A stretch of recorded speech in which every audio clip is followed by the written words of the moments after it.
Gracias a las personas por conectarse, recordándoles asimismo que el día de hoy, que será ya la última noche de este curso, vamos a finalizar.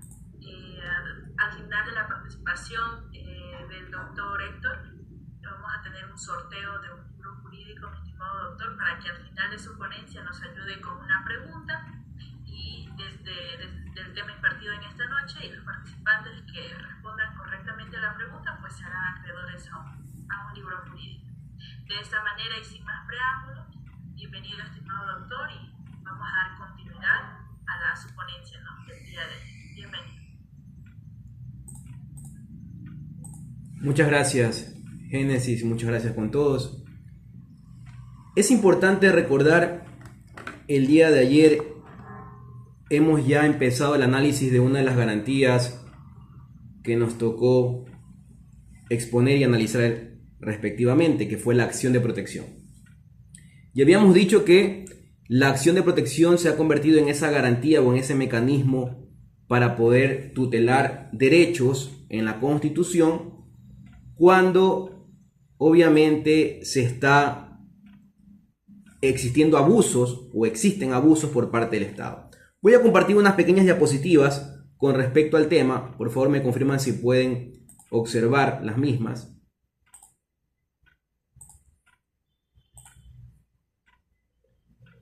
Me confirman, por favor. En estos momentos se está compartiendo.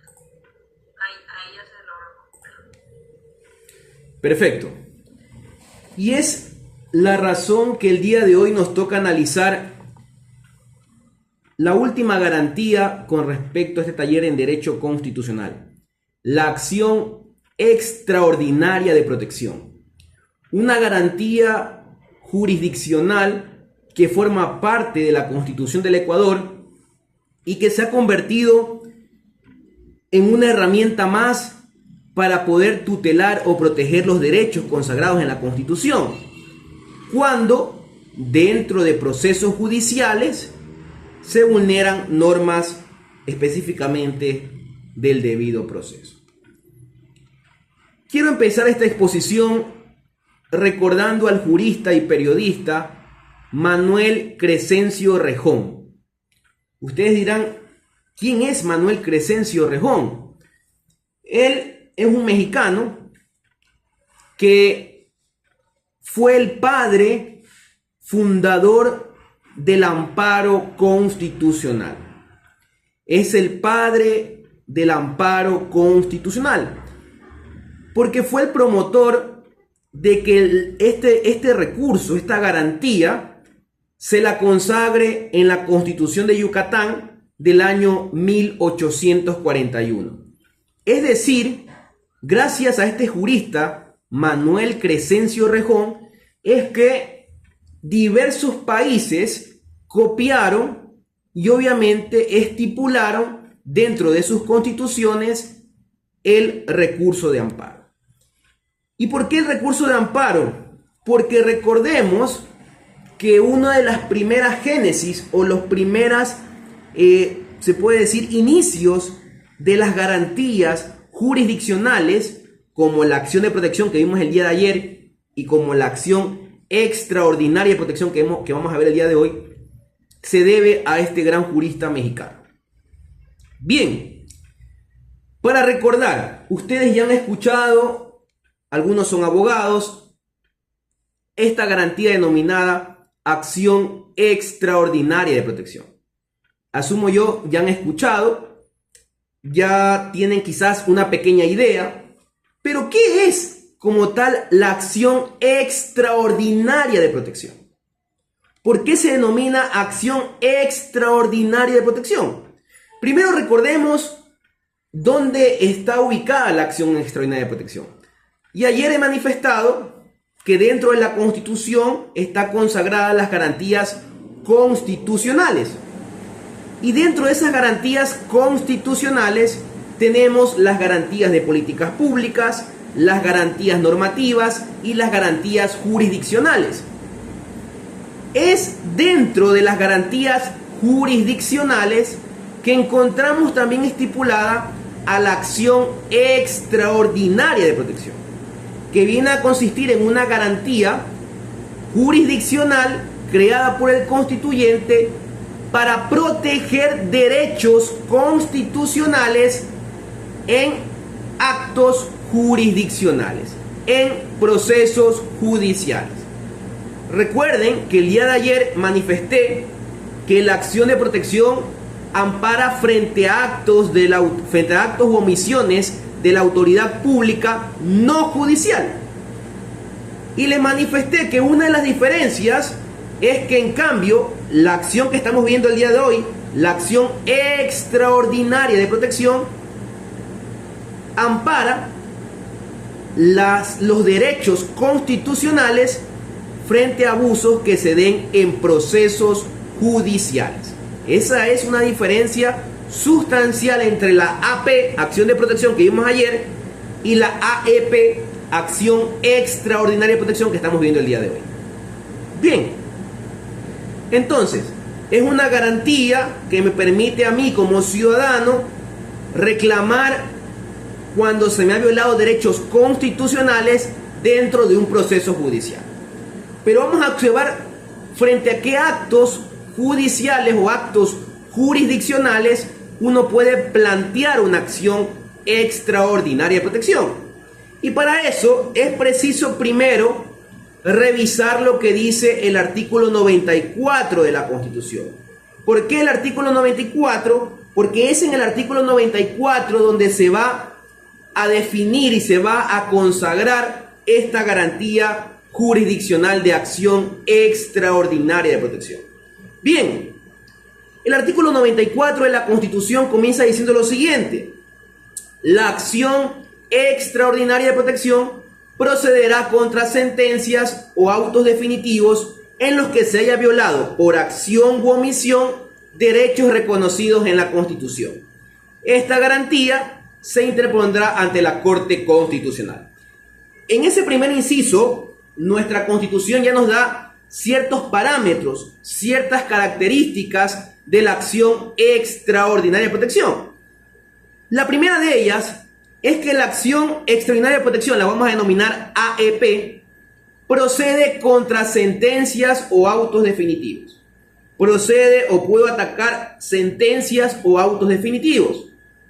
Sin embargo, yo le agrego algo más que no está en la Constitución, pero sí está en la Ley Orgánica de Garantías Jurisdiccionales y Control Constitucional. ¿A qué me refiero? A que además de que procede contra sentencias o autos definitivos, de conformidad al artículo 58 de la LOGJCC, también procede en contra de resoluciones con fuerza de sentencia. Es decir, si mañana me preguntan en el programa ¿Quién quiere ser millonario? Abogado, ¿contra qué procede una acción extraordinaria de protección? Pues yo ya sabré contestar primero contra sentencias, segundo contra autos definitivos y tercero contra resoluciones con fuerza de sentencia. Vuelvo a repetir, ¿contra qué procede? ¿Contra qué actos jurisdiccionales procede la acción extraordinaria de protección? Primero, contra sentencias, segundo, contra autos definitivos y tercero, en contra de resoluciones con fuerza de sentencia.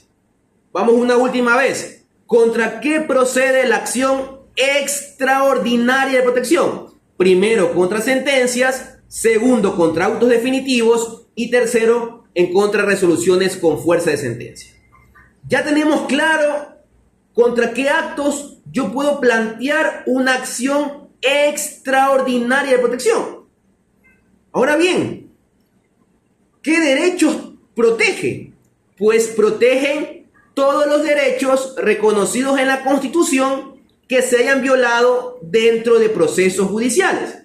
Es decir, cualquier derecho constitucional, es decir, aquellos derechos que están en la parte dogmática de la Constitución, la acción extraordinaria de protección, siempre y cuando esos derechos constitucionales se hayan vulnerado dentro de procesos judiciales, yo puedo plantear una acción extraordinaria de protección.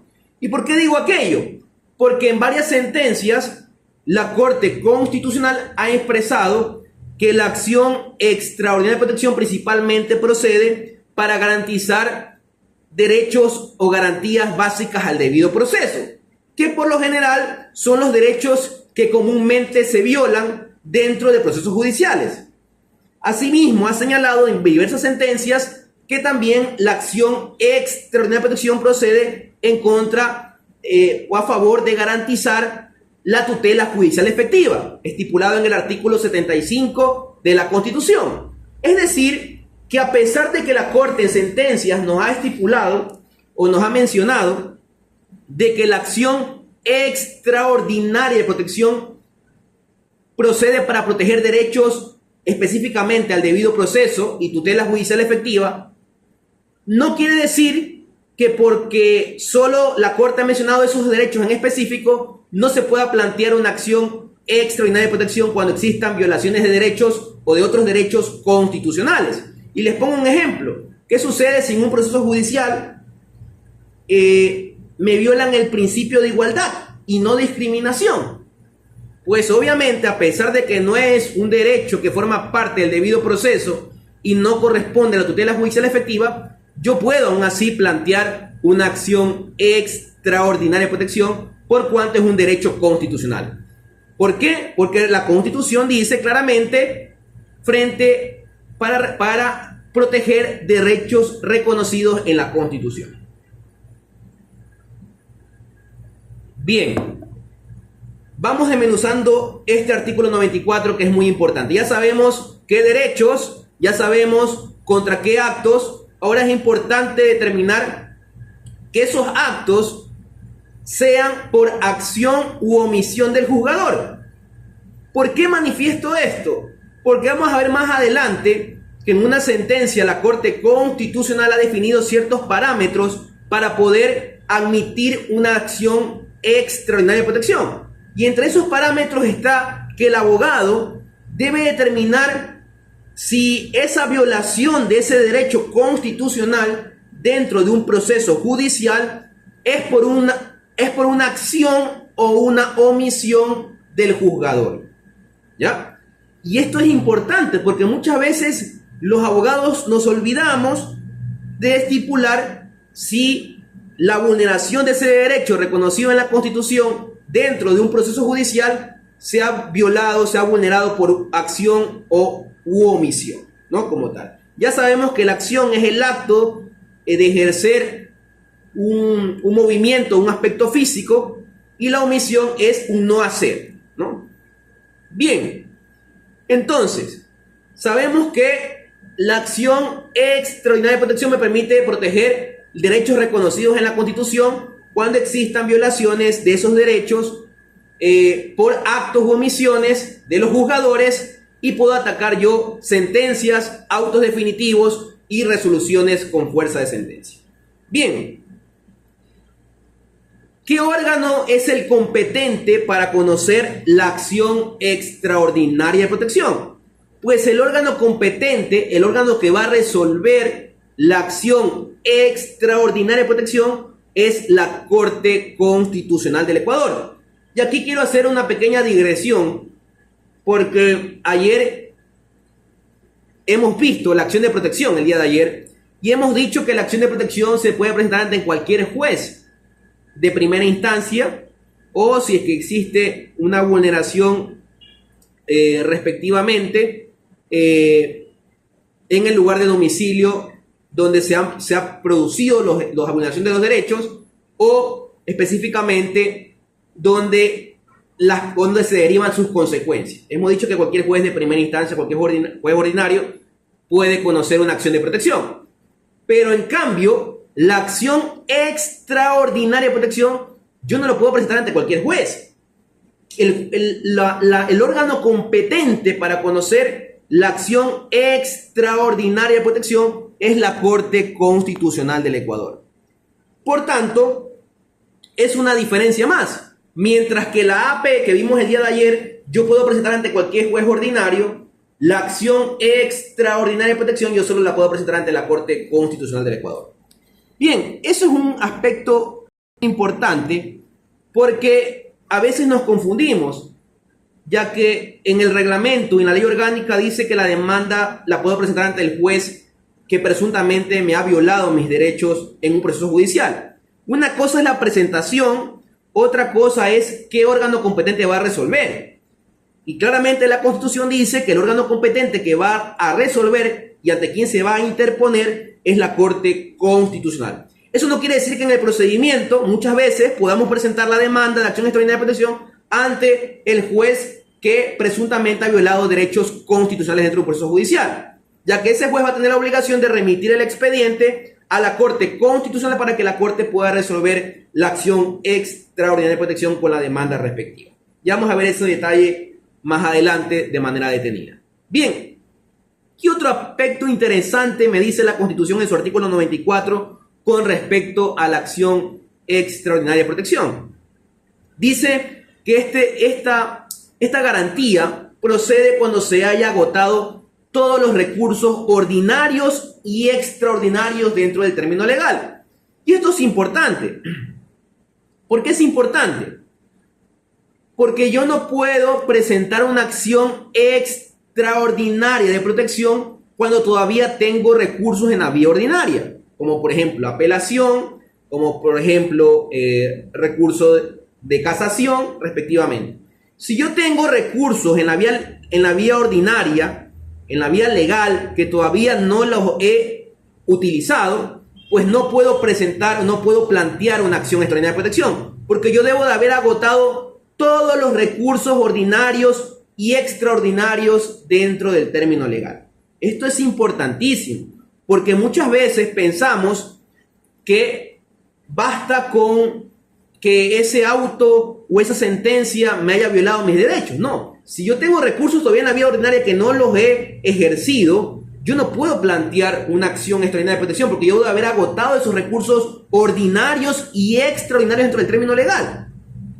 Hay una excepción a la regla y lo dice la propia Constitución. A menos que la falta de interposición de estos recursos, es decir, los recursos ordinarios y extraordinarios, fuera atribuible a la negligencia de la persona titular del derecho constitucional vulnerado. Es decir, que al menos que la falta de interposición de ese recurso, por ejemplo la apelación, no fuera atribuible a la negligencia de la persona titular del derecho constitucional vulnerado. Es decir, que no fuera con respecto a su culpa en no haber utilizado ese recurso ordinario o extraordinario. Por esa razón es importante determinar que se deben haber agotado esos recursos ordinarios y extraordinarios. Por eso que se llama acción extraordinaria, porque deben haberse agotado todos los recursos ordinarios y extraordinarios dentro del término legal. Esto es básicamente el aspecto sustancial dentro de la AEP. Bien, he mencionado que para estudiar garantías jurisdiccionales hay que tener a la mano la Constitución y la LOGJCC, la Ley Orgánica de Garantías Jurisdiccionales y Control Constitucional. Pero a la vez también es importante en esta garantía, específicamente la acción extraordinaria de protección, también tener a la mano el reglamento de sustanciación de procesos de competencia de la Corte Constitucional. Es decir, que para estudiar esta garantía, acción extraordinaria de protección, hay que tener tres cuerpos normativos. Primero, Constitución. Segundo, Ley Orgánica de Garantías Jurisdiccionales y Control Constitucional. Y tercero, el reglamento de sustanciación de procesos de competencia de la Corte Constitucional. Vuelvo a repetir, para estudiar esta garantía hay que tener tres cuerpos normativos. Primero, Constitución. Segundo, Ley Orgánica de Garantías Jurisdiccionales y Control Constitucional. Y tercero, reglamento de sustanciación de procesos de competencia de la Corte Constitucional. Bien, habiendo indicado aquello, ya luego de haber revisado el artículo 94 de la Constitución, es preciso ahora revisar el artículo 58 de la LOGJCC, de la Ley Orgánica de Garantías Jurisdiccionales y Control Constitucional. En este artículo 58 vuelve a repetir la ley orgánica lo que expresa el artículo 94 en la Constitución y dice lo siguiente: la acción extraordinaria de protección tiene por objeto la protección de los derechos constitucionales, es decir, cualquier derecho constitucional, y agrega algo en específico: y debido proceso. Por eso les manifesté que la Corte Constitucional en varias sentencias ha expresado que principalmente esta garantía de la acción extraordinaria de protección sirve para tutelar derechos al debido proceso y tutela judicial efectiva. Eso no implica que yo pueda presentarla cuando existan otro tipo de derechos constitucionales vulnerados. Ahora bien, ¿qué más nos dice el artículo 58 de la LOGJCC? Vuelve a indicar que procede contra sentencias, autos definitivos y agrega el tema de resoluciones con fuerza de sentencia, que ya lo hemos manifestado. ¿Frente a qué tipo de actos? Cuando se haya violado derechos constitucionales por acción u omisión por parte de los jueces, derechos deben ser, obviamente, estar estipulados en la Constitución. Entonces, para recapitular esta primera parte de esta garantía, ya conocemos que la acción extraordinaria de protección es un recurso o es una garantía extraordinaria que me permite proteger derechos reconocidos en la Constitución, principalmente derechos al debido proceso y tutela judicial efectiva. ¿Frente a qué actos yo puedo presentar la acción extraordinaria de protección?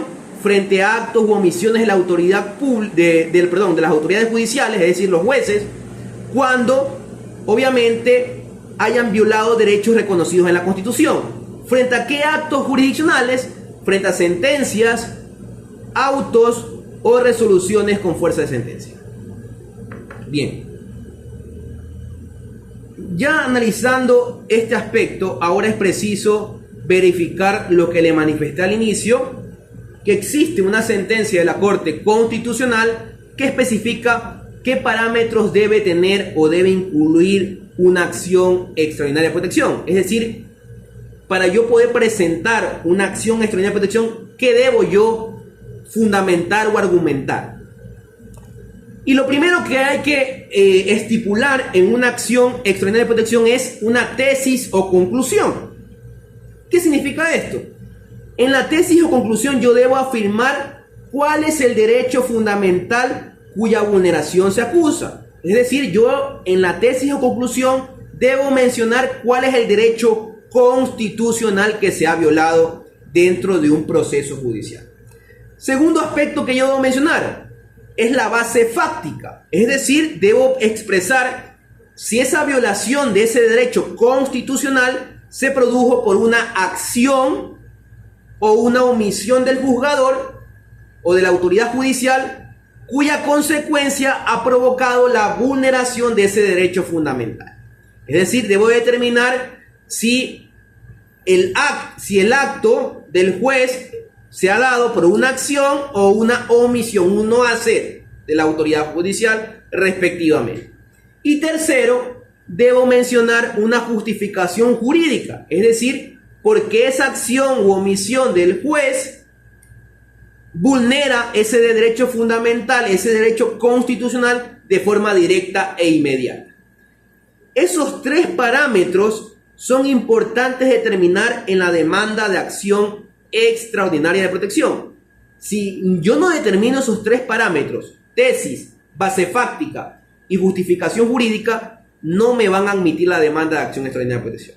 ¿Dónde podemos revisar aquello? Pues para eso, como les manifesté, existe la sentencia constitucional 1967-14-EP/20 del juez Ali Lozada, que básicamente estipuló estos parámetros que debe incluir toda acción extraordinaria de protección.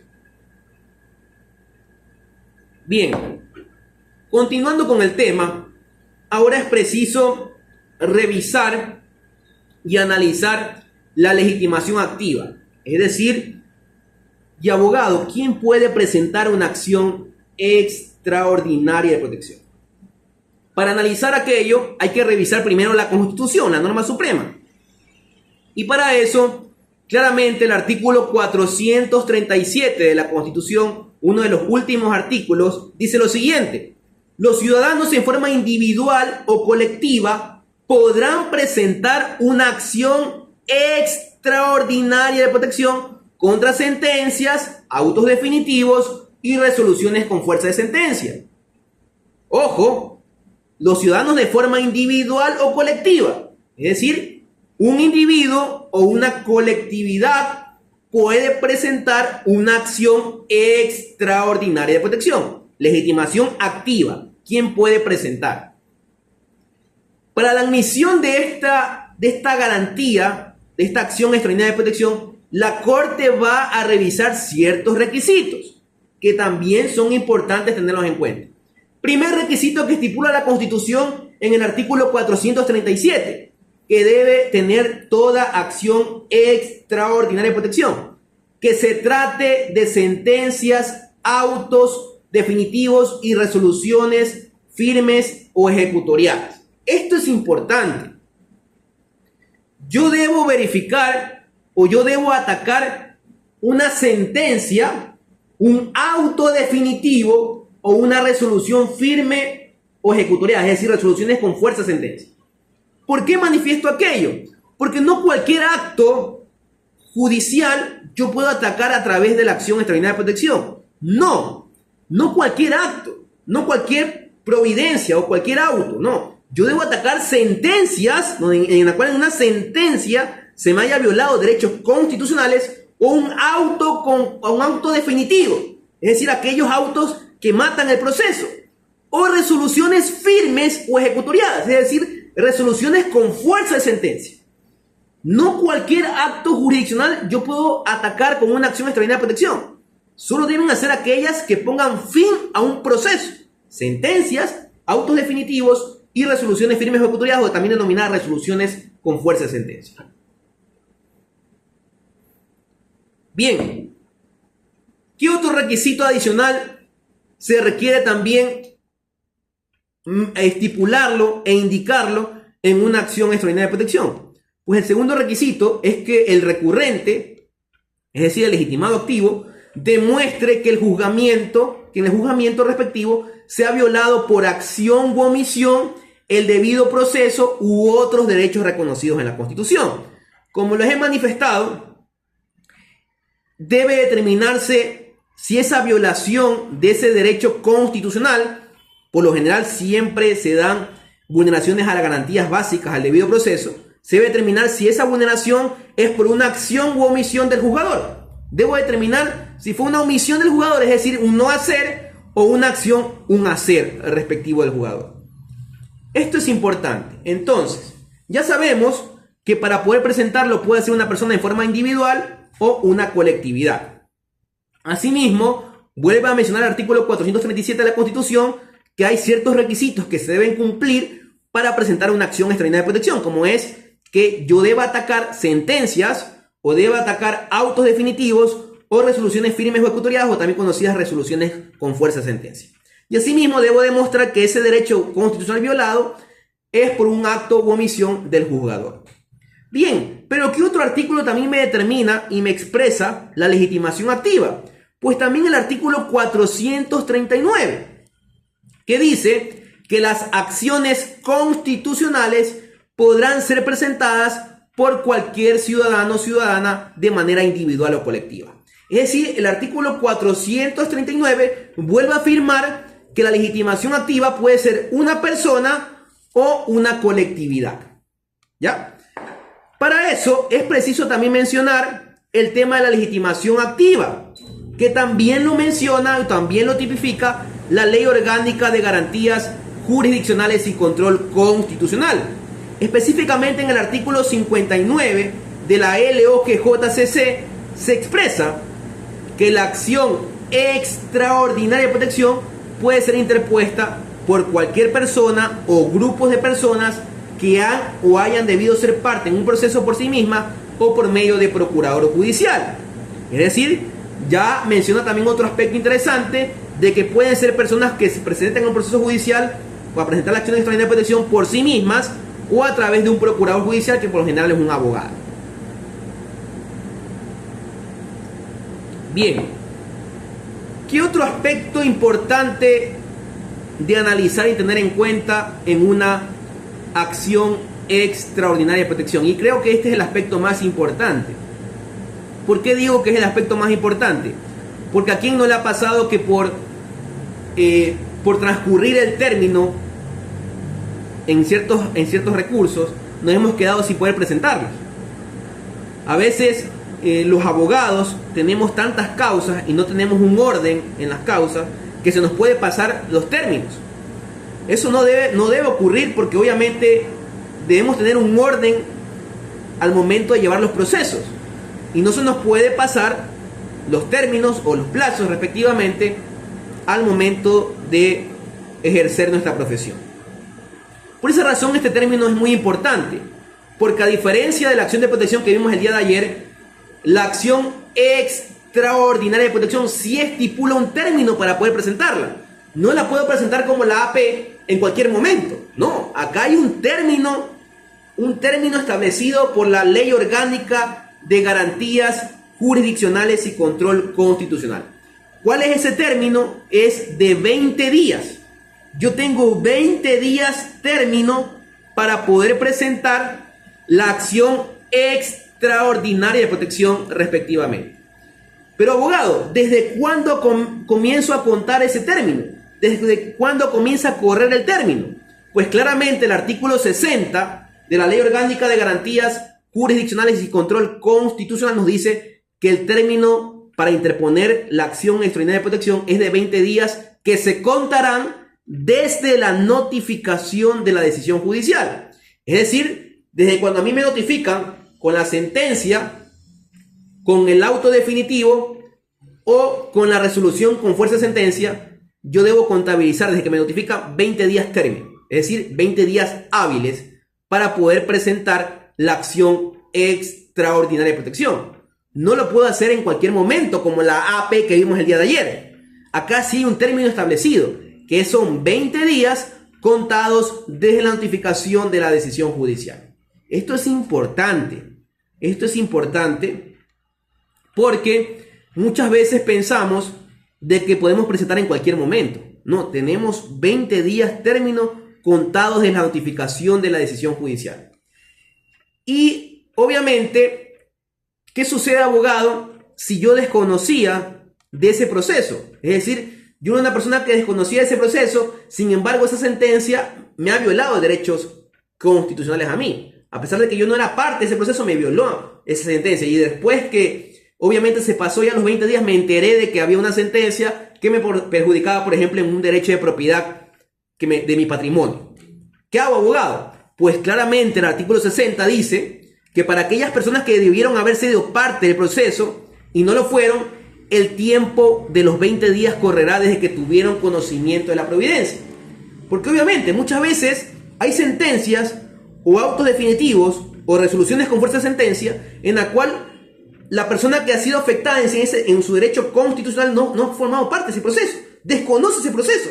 Entonces, ¿qué pasa ahí con esa persona que se le violó su derecho constitucional sin haber sido parte de ese proceso porque recién se enteró después que pasaron los 20 días? Pues la ley es sabia y dice que el tiempo para esa persona que recién se enteró, que recién conoció, correrá desde ese momento que tuvo conocimiento de la providencia respectiva del juez. Eso es importante porque es una excepción a la regla para aquellas personas que debieron haber sido parte del proceso y no fueron. ¿Ya? Bien, ya conocemos el término respectivo de 20 días para poder presentar la acción extraordinaria de protección. Ahora bien, vamos a ver ciertos requisitos de la demanda, porque la acción extraordinaria de protección se plasma en una demanda. Bien, para eso es preciso revisar el artículo 61 de la Ley Orgánica de Garantías Jurisdiccionales y Control Constitucional, porque el artículo 61 va a estipular los requisitos que debe tener la demanda. Y el primer requisito es la calidad con la que comparece el accionante. He manifestado que puede ser una persona de manera individual o una colectividad que puede comparecer o presentar una demanda de acción extraordinaria de protección, o a través también de un procurador judicial, es decir, un abogado que tenga procuración judicial para representar a esa persona que obviamente se le ha violado un derecho, o esa colectividad que se le ha violado un derecho constitucional dentro de un proceso judicial. Bien, segundo aspecto que yo debo estipular en la demanda: la constancia de que la sentencia, auto definitivo o resolución con fuerza de sentencia esté ejecutoriada. Esto es importante. yo debo manifestar o debo indicar si la sentencia, auto definitivo o resolución con fuerza de sentencia está ejecutoriado respectivamente, para poder presentar la acción extraordinaria de protección. Porque recordemos que la acción extraordinaria de protección no suspende los efectos de la sentencia que se impugna o que se pretende atacar, o el auto que se pretende atacar, o la resolución que se pretende atacar. No suspende los efectos. No es que tiene un efecto suspensivo con respecto a través de la acción extraordinaria de protección. No, la sentencia debe cumplirse porque existe el principio de cosa juzgada. Por esa razón es que muchas veces cometemos el error. No, es que ya presenté la acción extraordinaria de protección, la sentencia no se puede cumplir. No tiene efecto suspensivo la acción extraordinaria de protección. No es que suspende los efectos de la sentencia. No, la sentencia se cumple hasta que la Corte Constitucional resuelva la acción extraordinaria de protección. Ojo con ese detalle, porque muchas veces pensamos de que como ya presenté la acción extraordinaria de protección, ya la sentencia que estoy atacando, o el auto que estoy atacando, la resolución que estoy atacando, ya la suspendí. No tiene efecto suspensivo. Se cumple la sentencia porque existe el principio de cosa juzgada y debe cumplirse aquello. Por eso que se llama recurso, se llama acción extraordinaria de protección. Porque precisamente se está atacando algo que ya está en sentencia en firme. Y por esa razón debe expresarse en la demanda que la sentencia, auto definitivo, resolución con fuerza de sentencia está ejecutoriada. Eso es importante. Bien, ¿qué otro detalle importante en la demanda? Es la demostración de haber agotado los recursos ordinarios y extraordinarios. He manifestado que si yo todavía tengo recursos en la vía ordinaria, como el recurso de apelación, o recursos también extraordinarios, como el recurso de casación, yo no puedo plantear la acción extraordinaria de protección, porque debo de haber demostrado que ya no tengo los recursos ordinarios, que ya los agoté, ya no cuento con recursos extraordinarios, que ya no puedo plantearlos como tal, porque obviamente no tuve la precaución respectiva o ya las agoté y no surtieron el efecto esperado. Yo debo de mencionar que he agotado esos recursos. No puedo presentar la acción extraordinaria de protección sin todavía haber apelado la sentencia, por ejemplo. Tengo que haber demostrado que he ejercido esos recursos respectivamente. Excepto si esos recursos son ineficaces, son inadecuados, o que esa falta de interposición de esos recursos no fuera atribuible a mi negligencia, es decir, se me pasó por alto. Si a mí se me pasó por alto, yo no puedo decirle a la Corte Constitucional, califíqueme la demanda de acción extraordinaria de protección porque se me pasó por alto, presentar la apelación. No. Si fuera atribuible a tu negligencia, tú ya no puedes presentar la acción extraordinaria de protección, porque obviamente fue por tu negligencia. En cambio, si no es atribuible a su negligencia y se agotaron los recursos ordinarios y extraordinarios, el tiempo para poder presentarlo, yo puedo presentar la acción extraordinaria de protección. Eso es importante. O, a su vez, yo debo argumentar por qué ese recurso ordinario, por ejemplo, la apelación, no es eficaz o no es adecuado para interponer la acción extraordinaria de protección. Pero yo debo justificar a la Corte Constitucional. No puedo yo plantear simplemente porque me dio la gana. No, yo debo de haber agotado y haber demostrado que he hecho todos los medios necesarios para agotar los recursos ordinarios y extraordinarios respectivamente. ¿Qué otro aspecto importante hay que mencionar en la demanda de acción extraordinaria de protección? Debo señalar cuál es la judicatura, cuál es la sala o tribunal del que emana la decisión violatoria del derecho constitucional. Es decir, yo debo determinar el juez Luis P. En la sentencia de fecha tal violó mi derecho a el debido proceso con respecto al derecho a la defensa por este motivo y por este motivo. Es decir, yo debo indicar y señalar cuál es la judicatura, cuál es la sala o el tribunal que emana la violación de ese derecho constitucional. Asimismo, como quinto requisito, debo también identificar de manera precisa ese derecho constitucional violado en la decisión judicial. Yo debo de especificar cuál derecho violé o se me ha violado. Es decir, por ejemplo, en el debido proceso, que es el artículo 76 de la Constitución, tenemos varias garantías básicas del debido proceso. Yo debo estipular cuál de esas garantías se me ha violado específicamente dentro del proceso judicial. Bien, ¿qué otro detalle es importante en la demanda de acción extraordinaria de protección?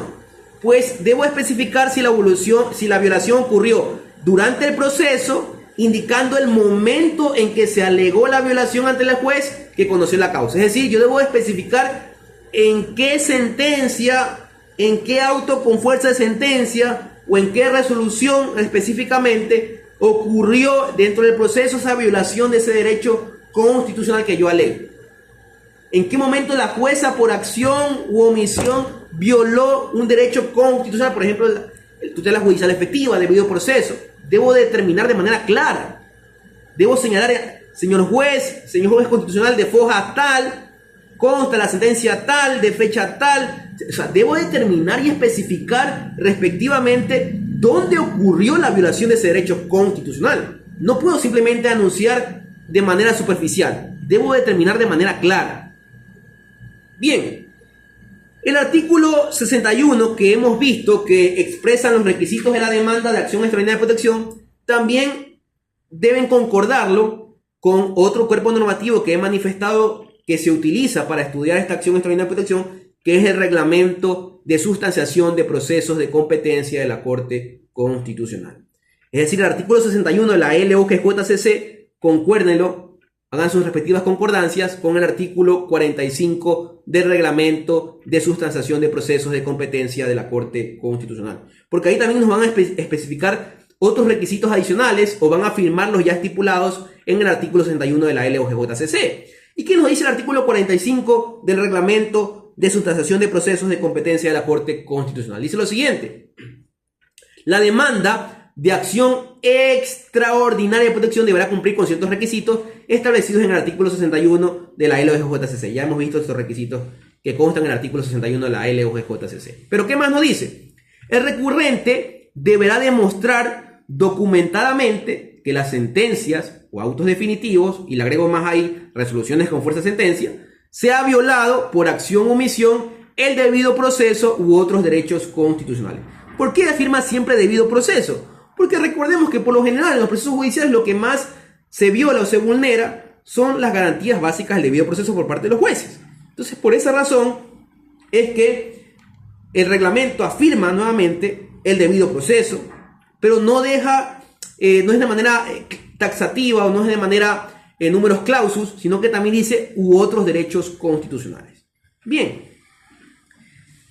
¿cuál es el trámite para presentar una acción extraordinaria de protección? Pues el trámite está estipulado específicamente en el artículo 62 de la LOGJCC. Y dice lo siguiente: para poder admitir una acción extraordinaria de protección debe ser presentada ante la judicatura, sala o tribunal que dictó esa decisión definitiva que viola ese derecho constitucional. Es decir, yo presento la demanda ante el juez que presuntamente por un acto o omisión violó mi derecho constitucional dentro de ese proceso judicial. Y ese juzgador o esa sala o ese tribunal tiene la obligación de notificar a la otra parte y remitir el expediente completo a la Corte Constitucional en el término máximo de 5 días. Es decir, yo presento la demanda ante el juez que presuntamente me está violando mi derecho constitucional y ese juez tiene la obligación de notificar a la otra parte y comienza a correr el término de 5 días para que la sala, obviamente para enviar eso a la Corte y que la sala posteriormente en el término de 10 días proceda a verificar lo siguiente. Es decir, el juez tiene 5 días término para enviar ese proceso a la Corte Constitucional del Ecuador. No puede pasarse ese término porque puede acarrear sanciones. Luego de que la Corte Constitucional reciba la demanda de acción extraordinaria de protección y específicamente el expediente completo, va a verificar lo siguiente. Va a verificar que en la demanda existe un argumento claro sobre el derecho violado y esa relación directa e inmediata que por acción o omisión el juzgador obviamente vulneró ese derecho constitucional respectivamente. Segundo, la Corte va también a revisar que el recurrente, es decir, el legitimado activo, justifica argumentadamente la relevancia constitucional del problema jurídico y la pretensión. ¿Por qué considera que esa violación de ese derecho constitucional es relevante dentro del proceso judicial? ¿Por qué considera que esa violación a esa garantía básica del debido proceso es relevante desde el ámbito constitucional y que por esa razón le produjo la vulneración de ese derecho constitucional? Eso hay que justificarle a la Corte Constitucional del Ecuador. Y ya vamos a ver por qué hay que justificarle, porque puede acarrear inclusive sanciones. ¿Qué otro aspecto también revisa la Corte Constitucional? Pues va a revisar que ese fundamento de la acción no solo sea un argumento que especifique de que es injusto o equivocado la sentencia o resolución. Yo no puedo decir, señores jueces de la Corte, presento la demanda de acción extraordinaria de petición porque considero que es injusto lo que hizo el jugador. No puedo decir aquello. Debo yo justificar por qué acto, por qué omisión el jugador violó ese derecho constitucional. No puedo simplemente decir porque me parece injusto, porque me parece equivocado. No, debo argumentar. Cuarto aspecto, que el fundamento de la acción no se sustenta en la falta de aplicación o errónea aplicación de la ley. Esto es importante. El juez en la sentencia tal aplicó de manera errónea la ley. No, yo no puedo sustentar simplemente porque el juez aplicó de manera errónea o no la ley. Yo debo de especificar claramente si producto de ese acto o esa omisión del juez hubo una violación de un derecho constitucional y de qué manera. Quinto, que el fundamento de la acción no se refiera con respecto a la apreciación de la prueba por parte del juez o jueza. O sea, el juez en la prueba de fojas tal no apreció la prueba o no consideró este detalle. No, yo no puedo fundamentar simplemente con respecto a una apreciación de la prueba por parte del jugador. Asimismo, que la acción se haya presentado dentro del término de 20 días contados en la notificación de la decisión judicial. Este término es importante y la Corte lo revisa a rajatabla. Si se han pasado el término de 20 días, la Corte puede rechazar tranquilamente la acción extraordinaria de petición porque no se cumple con ese término establecido en la ley. Entonces, por ende, es importante recordar el término de 20 días que se comienza a contar a raíz de la notificación de la sentencia, auto definitivo, resolución con fuerza de sentencia que está violando ese derecho constitucional respectivamente. ¿Qué otra cosa más revisa? La Corte Constitucional pues revisa que no se plantee contra decisiones del Tribunal Contencioso Electoral. Quizás esta es una semejanza con la AP, porque si recordamos ayer las clases de improcedencia de la acción de protección que vimos el día de ayer, vamos a recordar que entre una de esas causales de improcedencia estaba que no puede plantearse una acción de protección con respecto a decisiones del Tribunal Contencioso Electoral. Y haciendo una semejanza, una similitud con esta acción del día de hoy, con la acción extraordinaria de protección, pues comparten una semejanza. Tampoco yo puedo plantear una acción extraordinaria de protección contra decisiones del Tribunal Contencioso Electoral. No puedo hacer aquello porque claramente la ley lo prohíbe.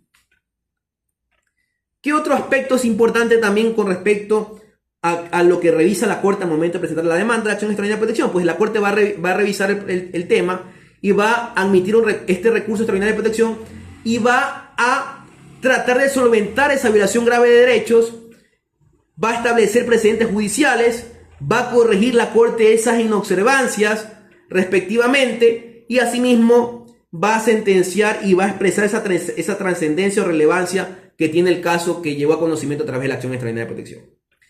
¿Qué sucede si la Corte, al revisar los requisitos establecidos en el artículo 61, considera que no está justificada la acción extraordinaria de protección? Pues la puede declarar inadmisible y va a archivar la causa y devolver el expediente al juez o tribunal que dictó la providencia. Entonces, por eso es importante saber argumentar y poder cumplir con los requisitos establecidos en el artículo 61 de la ley de JCC, que especifica claramente el artículo 61, cuáles son los requisitos sustanciales para poder presentar la demanda de acción extraordinaria de protección. Bien, otro aspecto importante dentro de este procedimiento de acción extraordinaria de protección es que la admisión de la acción, como he manifestado, no suspende los efectos de la autosentencia objeto de la acción. Cuidado, los abogados cometemos el error de decir al cliente: no, tranquilo, que ya presentamos la acción extraordinaria de protección y ya con eso suspendemos los efectos de la sentencia o del auto definitivo de la resolución con fuerza de sentencia. No cabe, no tiene efectos de suspender la sentencia como tal. No tiene efecto suspensivo la acción extraordinaria de protección. Por lo tanto, es absurdo e ilógico que pretender que a través de la acción extraordinaria de protección yo pretender suspender una autosentencia o resolución con fuerza de sentencia. Eso no cabe y claramente este artículo 62 lo expresa de esa manera. Bien, ¿qué otro aspecto es importante también con respecto al trámite? Pues he manifestado que también el reglamento de sustanciación de procesos de competencia de la Corte Constitucional expresa el trámite para esta garantía. Entonces, el artículo 46 vuelve a mencionar lo que ya hemos leído en el artículo 61 y 62 de la LOJCC, que la acción extraordinaria se presenta ante la judicatura, sala o tribunal que expidió la decisión judicial impugnada. debe hacerse conocer eso a la Corte Constitucional en el término de 5 días. Posteriormente la Corte tiene el término de 10 días para poder resolver si admite o no la demanda. Un aspecto interesante en este artículo 46 es lo que obviamente expresa el reglamento con respecto a la documentación certificada. Es decir, que en la acción extraordinaria de protección la Judicatura Sala o Tribunal debe remitir copias certificadas de esa sentencia, de ese auto definitivo y de las piezas procesales necesarias para la ejecución. Es decir, para que el juez haga cumplir lo resuelto en sentencia o auto definitivo. Es decir, vuelva a articular que la acción extraordinaria de protección no suspende los efectos de la sentencia o acto con fuerza de sentencia respectivamente. Bien, luego de que el juez constitucional haya analizado y haya admitido la demanda, pues va a designarse un juez sustanciador, en la cual ese juez sustanciador va a resolver respectivamente la demanda de acción extraordinaria de protección respectivamente, ¿no? En ciertos casos, los jueces sustanciadores de la Corte Constitucional abren audiencias, es decir, convocan una respectiva audiencia para escuchar a los intervinientes, al recurrente como tal, pero no es obligatorio. La Corte puede resolver de conformidad a los autos, y eso es una facultad que tiene la Corte Constitucional de manera discrecional. Bien, ¿qué sucede en la audiencia? La jueza va a sustanciar la audiencia, va a especificar el día y hora, y obviamente va a elaborar ese proyecto de sentencia que va a ser remitido por Secretaría General para conocimiento y votación del Pleno de jueces de la Corte Constitucional. Otro aspecto interesante es que la Corte tiene un término también para poder emitir su sentencia con respecto a demandas de acción extraordinaria de protección. ¿Cuál es ese término que tiene la Corte? Pues tiene el término máximo de 30 días contados desde la recepción del expediente para resolver la acción. Ese término claramente lo dice el artículo 63 de la LOGJCC. La Corte tiene 30 días para poder resolver la demanda de acción extraordinaria de protección respectivamente. Bien, una vez que el Pleno de la Corte resuelve, notifica a las partes con la recepción del proceso para su conocimiento y emitirá su sentencia en un término máximo de 30 días. Es decir, tiene 30 días la Corte para poder resolver el expediente con respecto a la acción extraordinaria de protección. Es decir, el reglamento lo vuelve a firmar en el artículo 50. Por lo tanto, no es que la Corte debe demorarse el término que le da la gana. Hay un término establecido claramente que es de 30 días contados en la recepción del proceso, es decir, de que llega a las manos a los jueces de la Corte Constitucional respectivamente.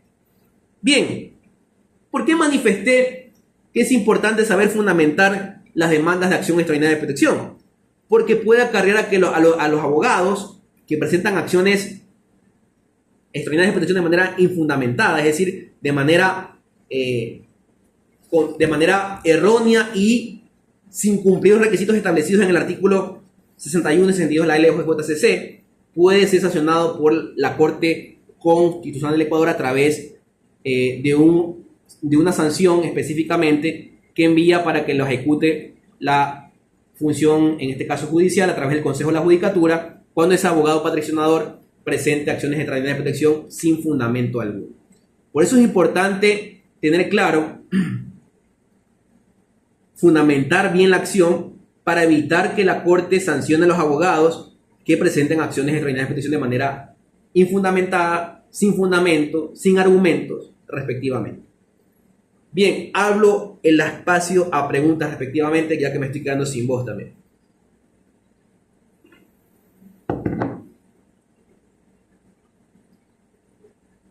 Hablo el espacio a preguntas.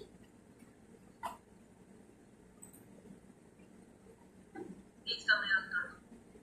Vamos a